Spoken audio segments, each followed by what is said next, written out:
ચાલો મિત્રો, આજે આપણે સીઈટી ની અંદર જે લોહીના સંબંધો, રક્ત સંબંધો જે પ્રકરણ છે એને લગતું આજે એક ઉદાહરણ આપણે જોશું.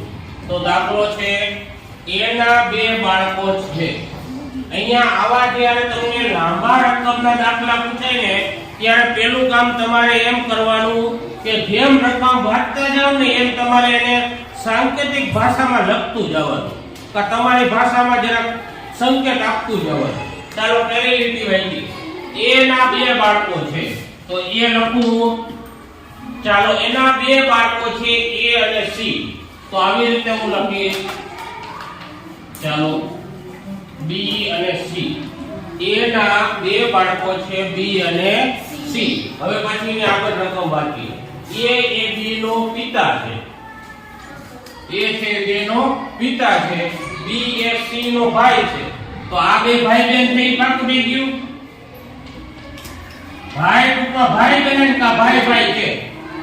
ભાઈ બહેન, જો એ બી એ સી નો ભાઈ છે તો આ છે ઈ ભાઈ કા બહેન હોઈ શકે છે, પરંતુ સી એ નો પુત્ર નથી.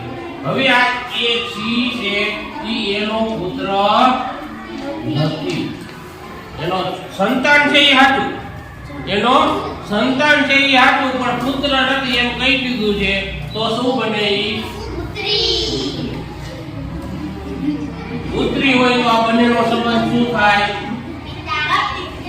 પિતા પુત્રી. ચાલો, આમાં કયો ઓપ્શન છે? બી. ચાલો, સમજાઈ ગયું?